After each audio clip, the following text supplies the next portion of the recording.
बिस्मिल्लाहिर्रहमानिर्रहीम। अस्सलाम वालेकुम student. Educational updates, guess paper, past paper, solve paper हासिल करने के लिए चैनल को सब्सक्राइब कर दें और साथ ही बेल आइकॉन प्रेस कर दें ताकि हर न्यू अपडेट आप तक पहुंच जाए। स्टूडेंट्स, आज आप लोगों का इंग्लिश ENG 112 का BS सेकेंड सेमेस्टर का पेपर था। तो आप लोग कमेंट करके ज़रूर बताएं कि आप लोगों का पेपर कैसा हुआ। ENG 112 का गेस्ट पेपर सॉल्व फॉर्म में जो है वो भी अपलोड किया गया था, जिसमें आपको मोस्ट इम्पॉर्टेंट क्वेश्चंस बताए गए थे।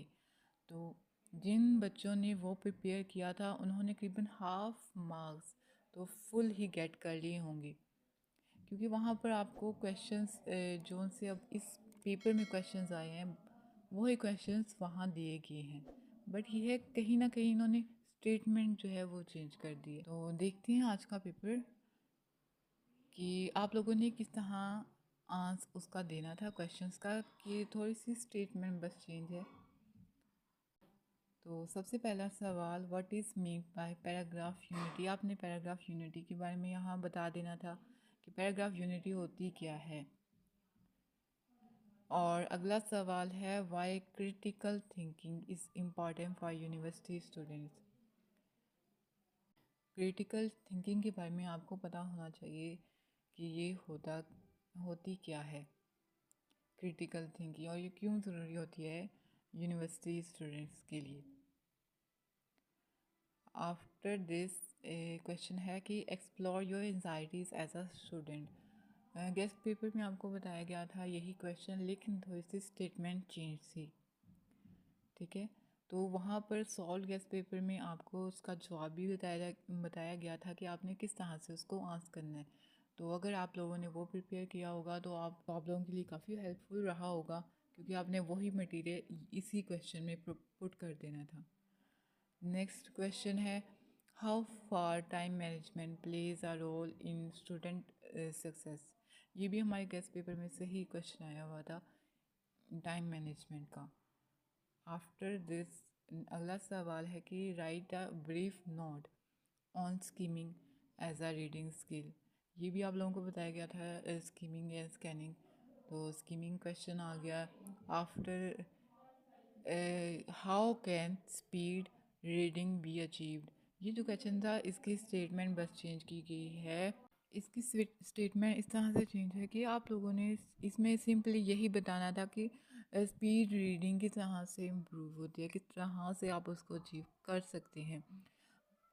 ये क्वेश्चन भी आप लोगों को गेस्ट पेपर में बताया गया था। इसका आंसर भी बताया गया था कि आपने क्या आंसर लिखना है, क्या मटेरियल पुट करना है। के बाद question number 2, answer the following questions. सबसे पहला सवाल है, right a paragraph on any one of the following topics. Word limit 120 words. ये काफ़ी आसान आप लोगों को टॉपिक्स आए हुए थे। डिसिप्लिन पे लिखना है और importance of English language eight university level. आप थोड़ा बहुत इस पे सोचते तो आप लोग काफ़ी अच्छा पैराग्राफ लिख सकते थे। और importance of English language eight university level, ये तो आप लोग इससे काफ़ी ज़्यादा वाकिफ़ होंगे, क्योंकि आप लोगों का भी यूनिवर्सिटी लेवल ही है और आप लोगों को अब इसकी इम्पोर्टेंस समझ आ रही है कि इंग्लिश लैंग्वेज की अब यूनिवर्सिटी लेवल पर क्या क्या इम्पोर्टेंस है, कि आपकी हर बुक इंग्लिश में है।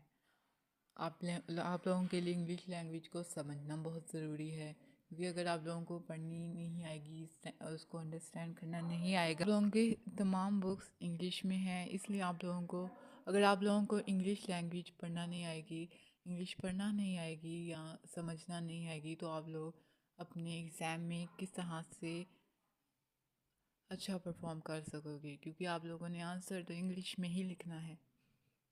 तो इस तरह से भी आप इसको जब लिंक करते हैं अपनी डेली लाइफ से, तो आप लोगों के लिए इजी हो जाता है कोई भी चीज़ लिखना, उसको समझना।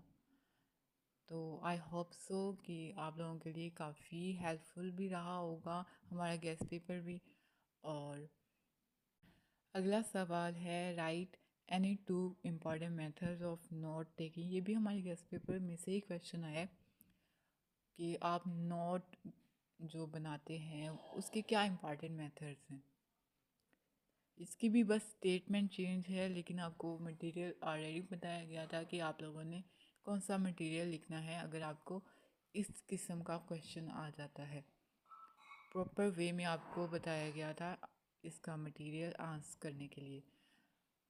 आई होप सो कि हमारे गेस्ट पेपर से भी आप लोगों को काफ़ी हेल्प हुई होगी।